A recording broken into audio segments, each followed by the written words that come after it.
Welcome back to Street Writers. It is our 10 minutes of writing motivation, inspiration, and activation. Here's the second half of our interview with Josh Korda, Buddhist teacher, leader of Zen Punks New York, and author of Unsubscribe.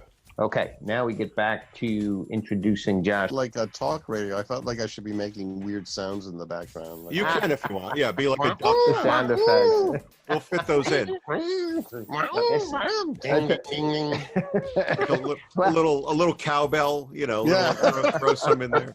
Always use more cowbell. Ding dong, 3 o'clock on the big clock on the wall. There you go. All right, last bit to get in here.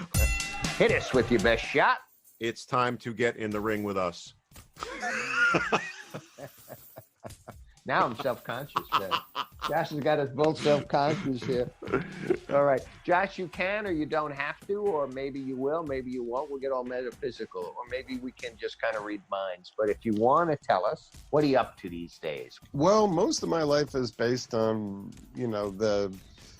the twin pursuits of teaching about the intersections of contemporary psychology and early Buddhist practices. So if anybody's ever interested in hearing those ramblings, it's Dharma Punks with an X, NYC. You can look up a podcast or the schedule of the talks. And I lead a lot of retreats. Yeah, my 2 classes a week, and then there's a lot of counseling I do, and stuff like that. So that's basically what keeps me going in between my nightly sojourn with whatever English murder mystery is.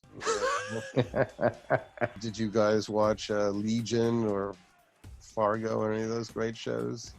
Fargo I like. Legion I haven't been able to get into, but you would strike me as a Mandalorian guy. I'm going to say Mandalorian. I have been very Mandalorian, but I don't like you. You can't just label me, Josh. After that whole discussion, I will not just be the Mandalorian guy. You are the Mandalorian guy because you're the guy who in his office had all those little the Star Wars guys. All the action figures, sure. That's sure. it. Yeah, That's it.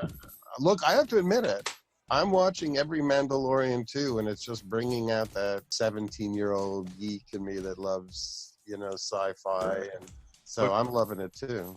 But what I like about that from a writing perspective is how they've just gone with this entirely flawed character, which is so much fun to me, that he's dressed in this battle armor, and yet he constantly screws up and and trips and does these things. It plays against type. It's nicely done.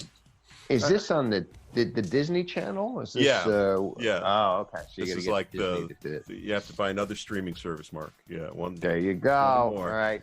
My wife's got me into those good English mysteries as well. So Broadchurch and Broadchurch, yeah. Oh, I love that. And then Line of Duty or Line of Duty. Fire. Line of Duty.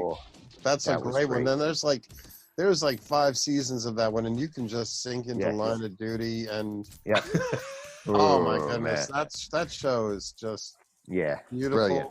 There's a French one, Spiral or Engrenage. That's great. I think it's on this channel called MHZ or something like that. That's like the mystery channel. So that's Peaky Blinders. Have you guys seen that? No, I've seen the spots for it, but I haven't watched it. Oh, it's really up there. It's one of my top shows ever. Yeah, I think it's great. I mean, my only small complaint, it was so influenced by Boardwalk Empire. Buscemi was so brilliant in it. And the guy who stars in Peaky Blinders is so pretty. He's so good looking. It's for me, I know this is terrible, but it's for me very difficult to believe that he's authorizing all these hits and all these, 1920s stabbings and killings, and his family is, and everybody, the brother in the family is amazing. The actor who plays the brother. Yeah. So he's pretty on the outside, but dark on the inside. Dark and evil. Oh, it's great. Yeah. It's like definitely. Yeah. And the only other thing I don't like about it is they always play this is going to sound really weird coming from me because I love loud punky music, but they play this loud English sort of rock in every episode. I would have preferred if they did period music rather than. See, I like that. I like it. They kind of mix the time. I thought that was kind of cool to do this ultra modern, crazy ass shit, and then throw that in with this 1920s piece. So who's great in it? Tom Hardy. Oh, Tom Hardy's in it? Really? Oh, he's so. You gotta watch. Oh wow, I gotta check it And out. you know what the best thing about it is? He plays. I have to say this as a Jew. He plays a Jew, and I'm like, that's Tom Hardy playing a Jew. That's like never gonna work ever. And he's genius. Right. He's a sick actor, man. He is unbelievable. He's so. in it. And he's just like, in Batman, he's like very difficult to understand what he's saying, but Right. still, he's so good. Yep. Everything he's in. Oh. Good. Amazing. Do you find that the having written Unsubscribe and as much writing as you do, that has built your appreciation for when you do find a book that's so well written and hits a topic that you want but does it so beautifully? Has it kind of sharpened your appreciation now that you're in that club? Well, one of the best things I think I've ever did was I refuse to think of myself as an author or a writer. I absolutely do. And that way it took so much pressure off. So when I read great literature, I don't think of, I'm in that club. I always think I'm like I'm just, some guy who managed to fake his way into a bunch of jobs until I found one that I'm halfway decent at. But I don't. Writing is something I did simply to basically put out some ideas that I thought might be helpful to people. Mm-hmm. But in no way did I ever do it with the hope of being thought of as a writer. I just don't. Mm-hmm. It's nothing that I've ever aspired to be. And, And yet you are a really good writer. And maybe that's part of your strength is that your writing is, to me at least, so authentic. And maybe it's the effortlessness of it is because you didn't try in a way. It's sort of it's just you're being yourself, and much as the way you sort of described the book, where you did the lecture and you got it transcribed, even though you haven't done everything that way. It's I don't know, maybe there's a communication between your brain and your words. It's just you. I mean, that's what I've always felt reading it and just enjoying your thinking process. Yeah, well, I mean, thank you for that one. That's really lovely to hear. And I think also it was partially strategic in terms of if we identify very deeply with the idea that I'm an artist or I'm a writer or I'm then adding all that sense that this represents me and this has to be who I am. And if I don't do this well, then, my very identity is at stake. That's a lot of pressure, and maybe other people can handle it, but maybe if that's the only label you put on yourself, and I think that's probably a problem that people would get into.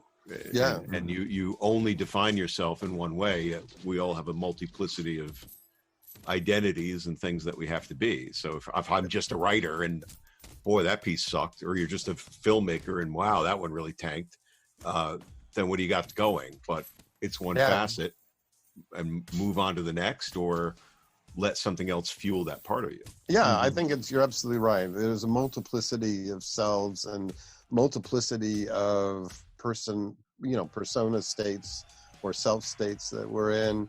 And just obviously, though, when people, so desperately attach to the idea, I'm a writer and that's what gives my life its deep meaning or its most authentic expression, or that's really who I am. Maybe with some that might actually be very encouraging and may give them the permission to focus on it and prioritize it in their life. But for me, I just found it to be something that I wanted to avoid. That's it for this time out. Josh, thanks for being here. Be sure to subscribe, folks. Leave a review and connect with us at streetwriters.podcast@gmail.com. Tell your friends to listen and their friends too. I'm going to say, take it to the streets, and then you say, and fight to write. That's all we need from you. He can barely We lost him? No, yeah, you want me to say, and fight to write. Do it, baby. Do it. Do it the way you like. All right, you ready? Yeah. Take it to the streets. And fight to write, baby.